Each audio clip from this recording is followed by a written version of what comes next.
that's the way to be. I'll win a class at the beat them all and go down in history. I'll be the one to reach the stars, but only if you're with me tonight, 'cause that'll be the life.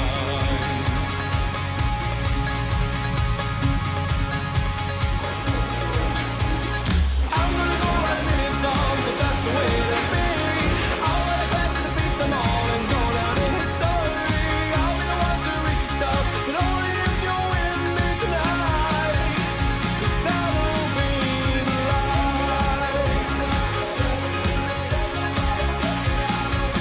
'Cause that'll be the life.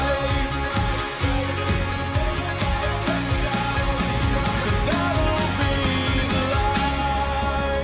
Hello again and welcome to episode 28 of Main Street Martin, the fourth and final part of the Regal Princess Mediterranean cruise. A quick reminder that you can still check out all of the previous videos, and if you enjoy any of the episodes here, please make sure you click on the like button, ring that notification bell to be informed of any future videos, and make sure you subscribe. Now in this episode we visit the French port of Marseille before moving on to Genoa in Italy and a rearranged stop in La Spezia instead of Livorno due to bad weather. So next stop on our cruise was the largest port on the Mediterranean. Marseille is France's second largest city and a melting pot of race and culture. It's also a place of striking contrasts, from the fishing boats and the pleasure craft of the picturesque Vieux Port to the modern Canebière. Dominating the harbour is the infamous Château d'If, the rocky prison from which Alexander Dumas's Count of Monte Cristo escaped. Marseille is also the gateway to Provence. If you have time, you can explore the beautiful countryside around Arles and Avignon, immortalised of course in the canvases of Van Gogh, Cézanne, Matisse and Picasso.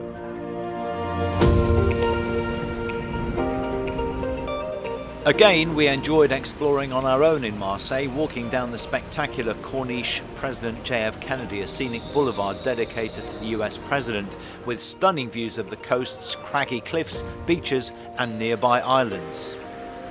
We also wandered around the old port, the city's main harbour, where working fishermen mingle with the tourists, enjoying the fashionable bars, restaurants and theatres that have revitalised this part of the city. This is overseen, of course, by two massive forts, Fort Saint-Nicolas and Fort Saint-Jean. This is one of the most vibrant spots in the city, a great place to grab a bite at a waterfront cafe, and here you can also get a glimpse of the freshest catch of the day at the Quai des Belges daily fish market in the morning.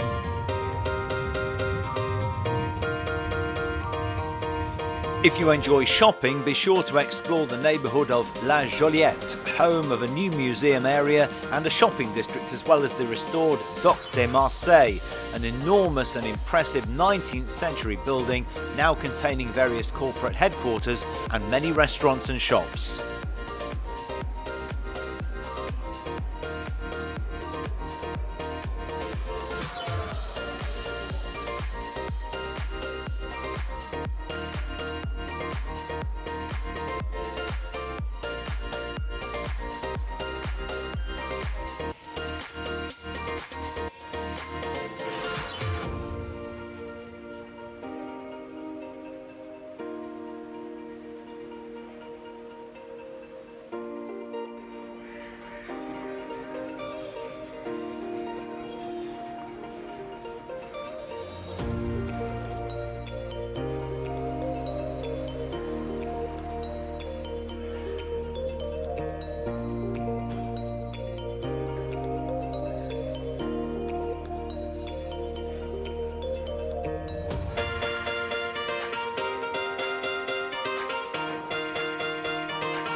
A stroll through the Panier Quarter is another must if you want to enjoy the old Marseille, sampling the famous boat-shaped Provençal pastry, the navette.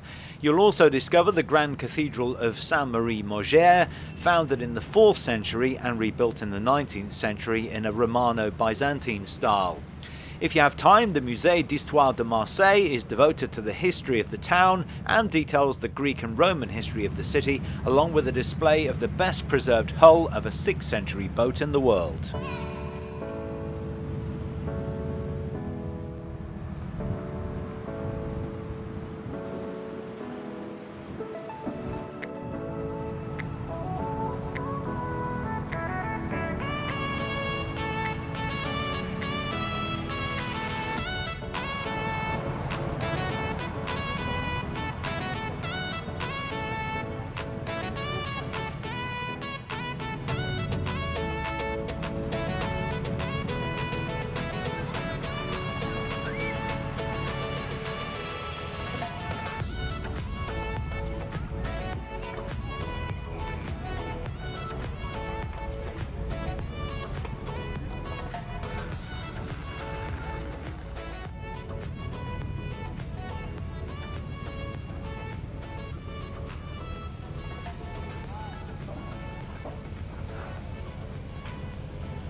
We also took the tourist train to explore the city further and to get to the highest point in the city, what the locals refer to as La Bonne Mère, the Grandmother, the spectacularly situated Basilica Notre-Dame de la Garde. Right here, along the embankment, every morning, the Old Harbor's fish market occurs. The stalls offer all the species that compose the famous bouillabaisse. Hier am Quai findet jeden Morgen der Fischmarkt am Alten Hafen. De la ville jusqu'au milieu du XIXe siècle, il faut imaginer l'encombrement qui régnait sur città che diventerà molto prospera. This square-shaped tower was built in the 15th century. Vor ihnen steht die Festung Saint-Nicolas. Rechts auf dem anderen Ufer die Festung Saint-Jean. Daneben die quadratische Tour du Roi René, erbaut. Now we are approaching the Catalan's Cove. Its lovely beach has always been an important seaside resort, very loved by the Marseille people.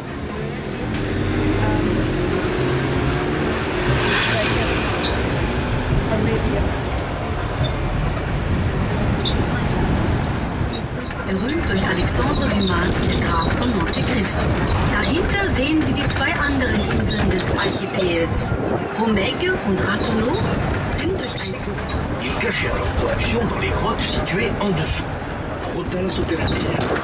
A su izquierda, una de las más espléndidas residencias que componen la corniche. El Château Berger.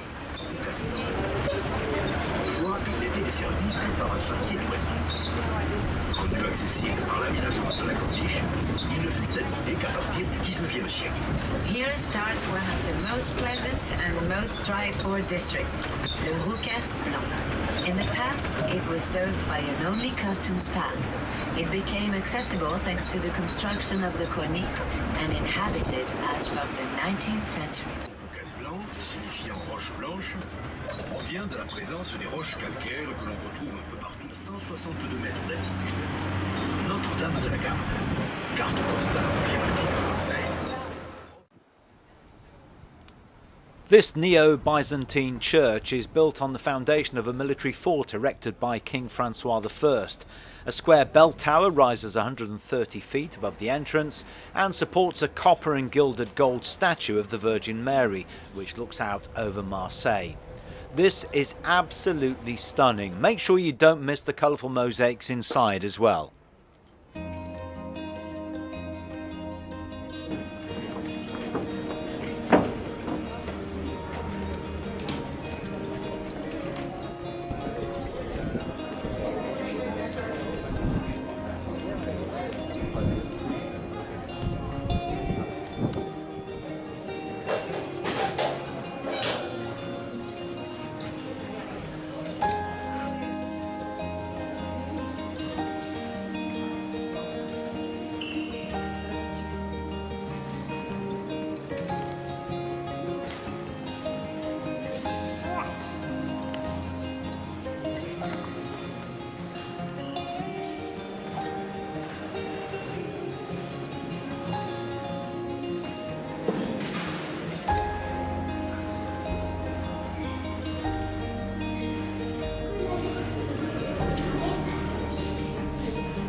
Next, it was off to Genoa, Italy's 6th largest city and the birthplace of Christopher Columbus. We took a guided walking tour here, starting in the newly renovated harbour, which has been transformed into a modern centre of shops, cafes and restaurants. A walking tour through Genoa's historic streets is an opportunity to see the best of both the old and the new architecture.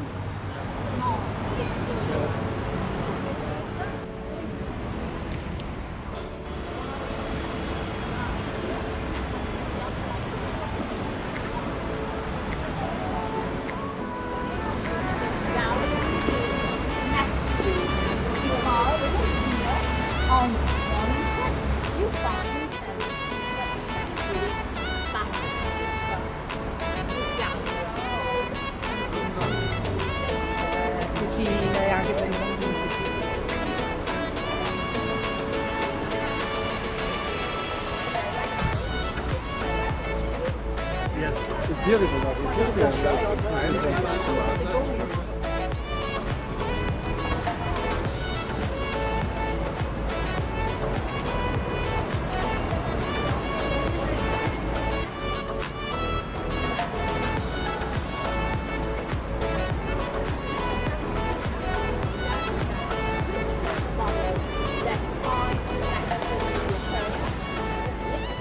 The walking tour took us through a labyrinth of narrow cobblestone streets and alleys into Carugi, the largest medieval centre in Europe. This historical enclave or old city includes some of the best preserved medieval architecture in Italy, and your guide can explain the history of the area as you walk by and photograph the amazing sights.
As we approached the San Lorenzo Cathedral, we were struck by its dramatic Romanesque Gothic facade.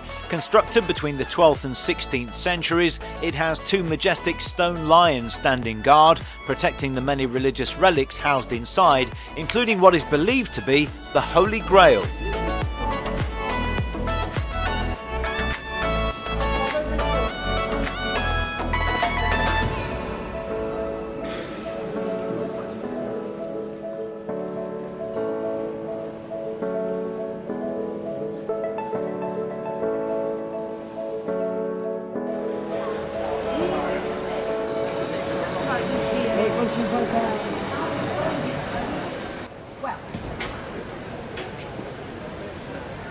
In between the old and modern centres of Genoa is Ferrari Square. Here you'll find the spectacular restored fountain, a photo opportunity must, as well as several historical buildings, including the 19th century stock exchange and the neoclassical opera house, one of the largest in Italy.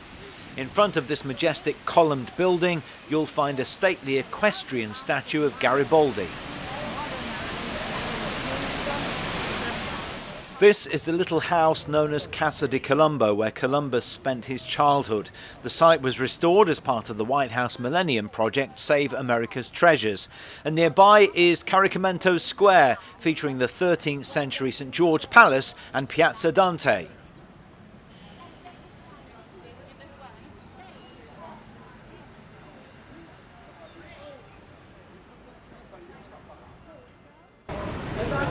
Now I can show you this on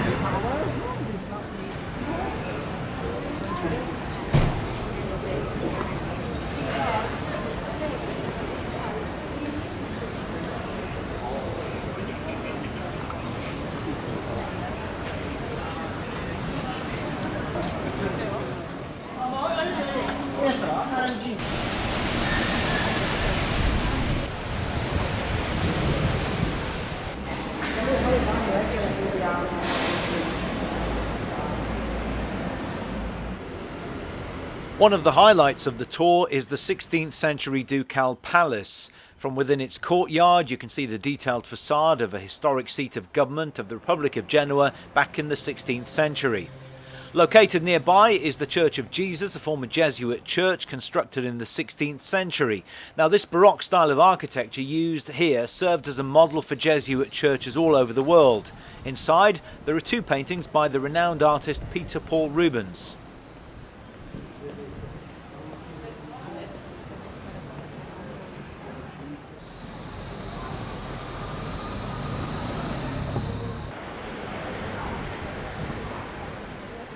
At the end of our walking tour, we had free time to browse through the shops and boutiques along the Sottoripa, which has the atmosphere of an old world bazaar. Now you might want to explore the small markets and cafes here, maybe enjoy a cappuccino or a pan dolce genovese. This is the famous cake of the region, studded with raisins and candied citrus peel.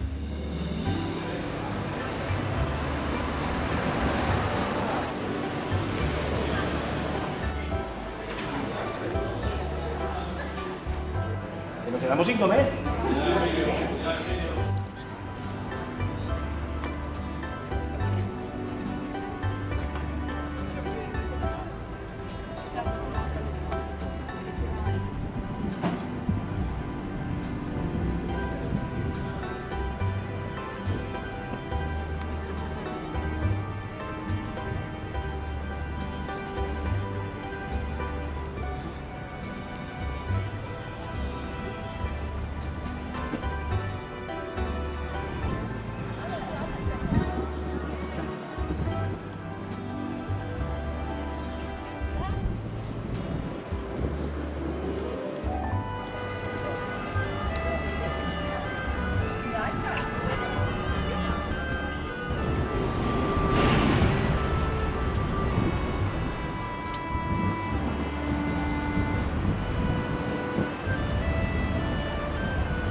It was that evening on our return to the ship that we learned of the death of Her Majesty Queen Elizabeth II.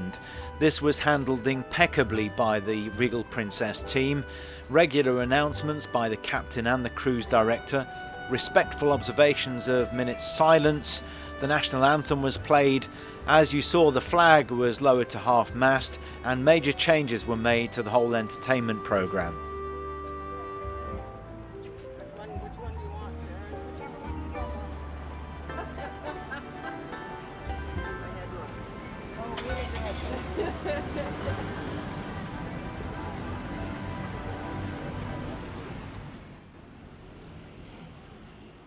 Also, when we returned to our stateroom after a day in Genoa, we were informed that due to the expected stormy weather and the narrow entrance to the port in Livorno, we would now be taking our final port stop in La Spezia.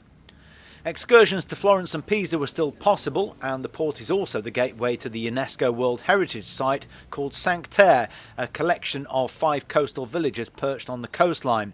But we decided to explore La Spezia on our own, and we were glad that we did. La Spezia is on the coastline between Genoa and Pisa and is one of Italy's most important military and commercial harbours. You'll find a number of churches and museums here as well. There's the 13th century Our Lady of Assumption Church, housing a surprising collection of art, and the Civic Museum in the Castle of San Giorgio is just one of 7 museums in the town. A section of the old original wall still stands and provides an archway for the main road.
There is a lot to discover if you explore La Spezia on your own, on foot, but look out for the beautiful public garden at the waterfront. It's a great place to visit while exploring this part of the city.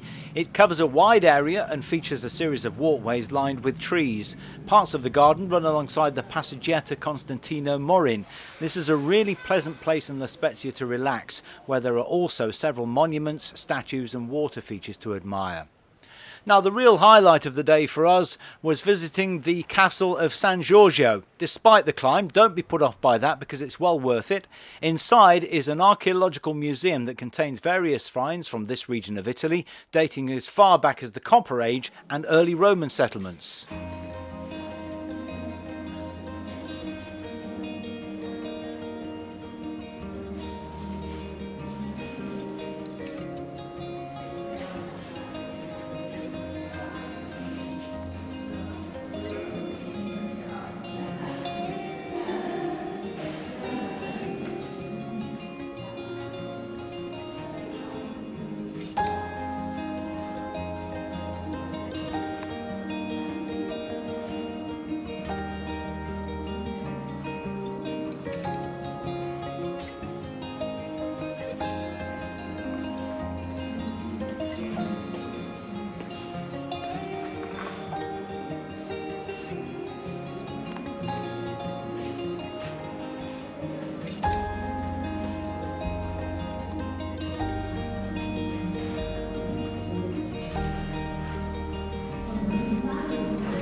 And I'm afraid that brings to an end the final part of our Regal Princess Mediterranean cruise for 2022.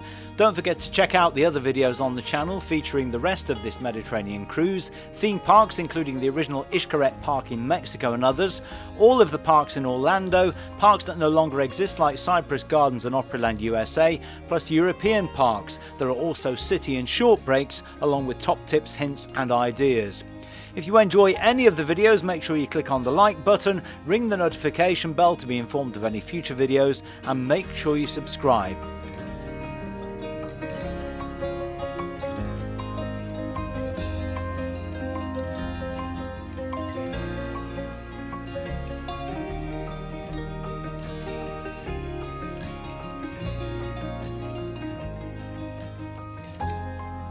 In the meantime, I hope you've enjoyed the series. Look out for my other channel, Martin Ballard, featuring celebrity interviews and behind-the-scenes tours of my 2022-23 pantomime.